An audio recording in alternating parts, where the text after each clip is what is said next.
Graça e paz. E o nosso estudo de hoje terá o tema Um lugar chamado Getsêmani.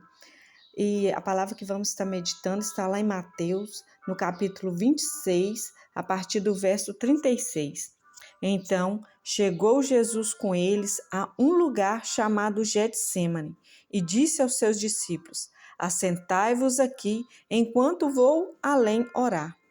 E levando consigo Pedro e os 2 filhos de Zebedeu, começou a entristecer-se e a angustiar-se muito.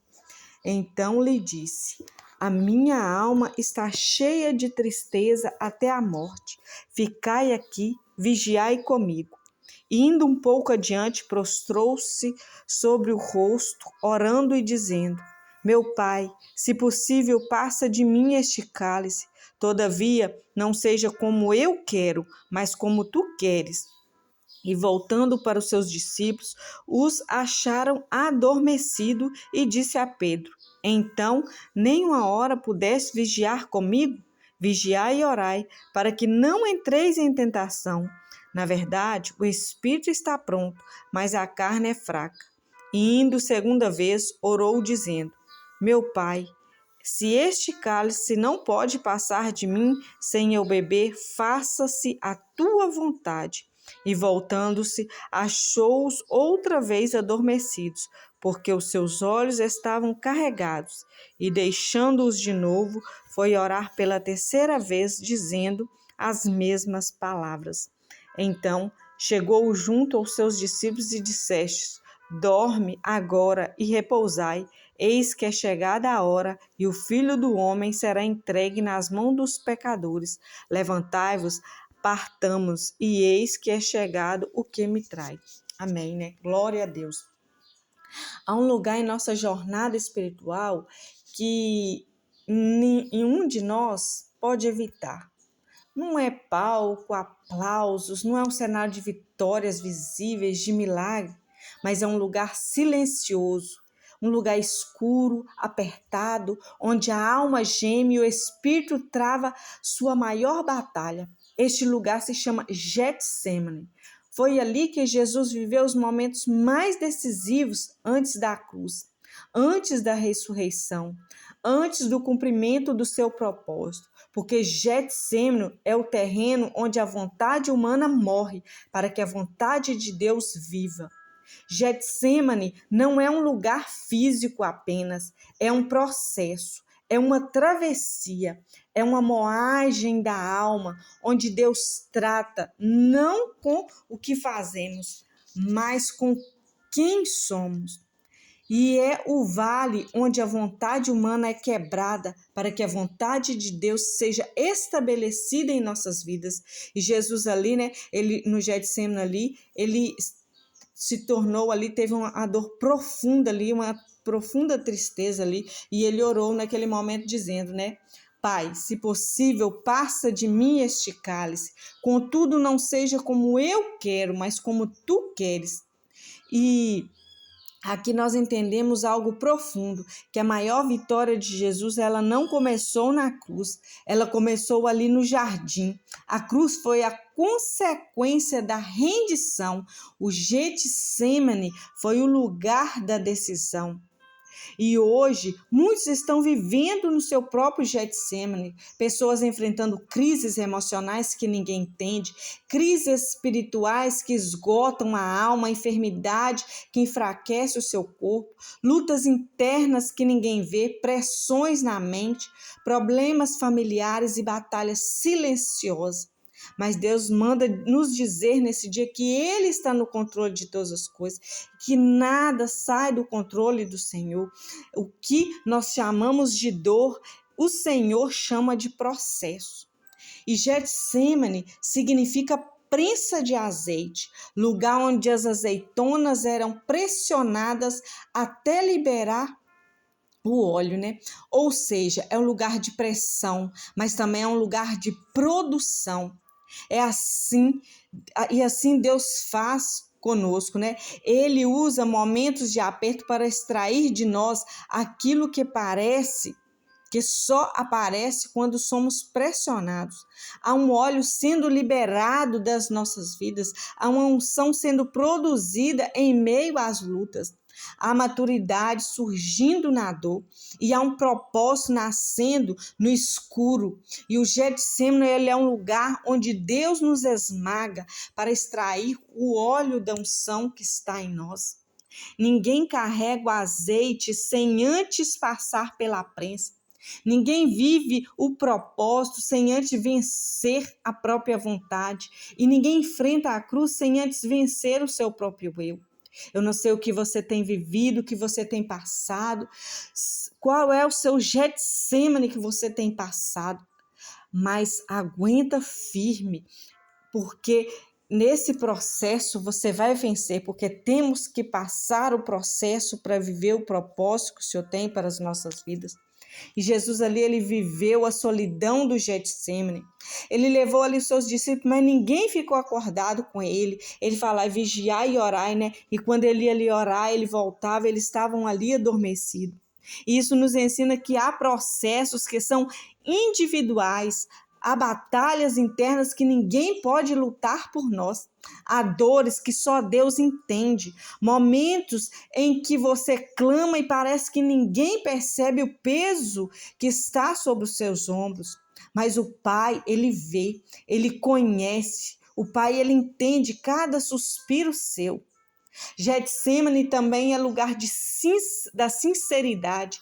Jesus não escondeu a sua dor. Não tentou parecer forte, ele abriu a sua alma e rasgou o seu coração ali diante do Senhor, dizendo, a minha alma está profundamente triste.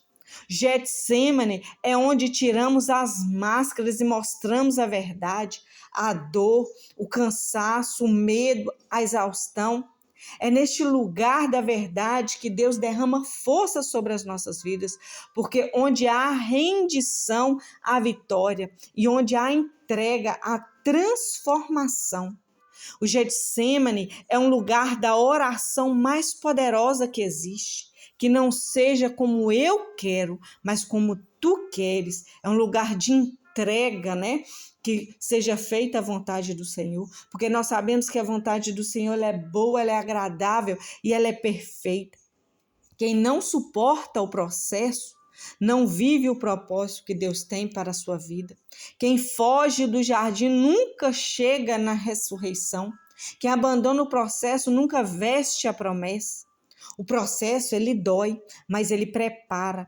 Ele fere, mas ele forma. Ele pressiona, mas ele produz. A vontade de Deus quase sempre nasce em meio ao confronto interno da nossa própria vontade. E a Bíblia nos diz que Jesus suou gotas de sangue. Também, tamanho era o peso daquele momento, né, que ele estava vivendo. Havia batalha espiritual, emocional e física acontecendo ali ao mesmo tempo. Talvez você esteja assim hoje, pressionado por dentro, lutando contra pensamento, contra sentimento, contra dores internas, contra enfermidade. Mas Deus manda te dizer que o inimigo, ele pressiona para destruir, mas ele permite a pressão para moldar. A diferença está no propósito. E mesmo além, no auge ali da dor, o Pai ele enviou um anjo ali para fortalecer Jesus. Ele não removeu o cálice de Jesus. Ele não anulou o processo. Ele fortaleceu o Filho dentro do processo. E assim ele faz com cada um de nós. Deus não nos tira do Getsemane, ele nos fortalece dentro dele. Ele nos levanta no lugar da pressão, ele nos sustenta no lugar da angústia e ele nos reviste no lugar da luta. Muitas pessoas, como eu disse, estão vivendo dores profundas. Crises emocionais, espirituais, enfermidades, ataque na mente, medo, ansiedade, depressão, cansaço extremo, problemas familiares, decepção, esgotamento.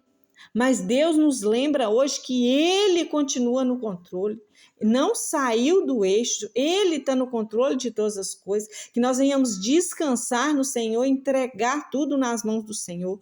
E mesmo quando nós não entendemos, Deus está trabalhando. Mesmo quando há silêncio, Ele está construindo. E mesmo quando doa, Ele está transformando. O Getsêmani, ele não veio para nos destruir, mas para nos empurrar ao propósito que Deus tem para as nossas vidas.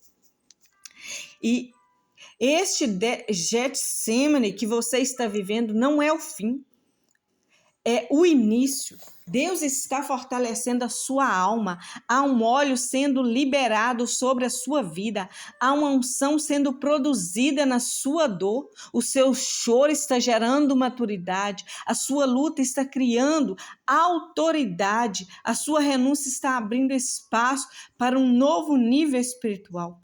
Porque quem passa pelo Getsêmani se levanta com autoridade. Quem passa pelo Getsêmani carrega azeite fresco. Quem passa pelo Getsêmani não volta igual, não volta da mesma forma. Volta transformado, renovado, forte, firme. O Getsêmani não é o lugar onde Deus te abandona, é o lugar onde Ele transforma, é onde a tua vontade morre e o propósito nasce. Quem atravessa o jardim da prensa não sai esmagado, sai ungido, sai fortalecido e pronto para viver a glória que está depois da cruz. Saiba hoje que se você está vivendo o Getsêmani, isso não é o fim, é o início do que Deus vai revelar e fazer na sua vida. Amém? Pai, nós te entregamos o nosso Getsêmani, que a nossa vontade se cale diante da tua, extrai de nós o óleo da obediência, fortalece o nosso espírito e firma os nossos passos no teu propósito. Que nenhuma dor nos pare, que nenhuma prensa nos destrua, Senhor, e nenhum cálice nos afaste da tua vontade. Que que nesse processo nasça unção, glória e vida nova em nossas vidas, em nome de Jesus. Amém. Eu não sei qual é o Getsêmani que você tem enfrentado. Eu não sei qual é a dor, a pressão, a crise, o silêncio ou o peso que tem apertado a sua alma. Mas uma coisa eu declaro no nome de Jesus: você não está sozinho no jardim. O mesmo Deus que fortaleceu Jesus na madrugada da angústia é o Deus que te sustenta agora. Respire fundo. O processo não vai te quebrar, está nascendo algo de Deus dentro de você e depois do Getsêmani vem a ressurreição, vem a promessa, vem a glória, vem a vitória. Amém? Receba essa palavra neste dia em nome de Jesus. Amém.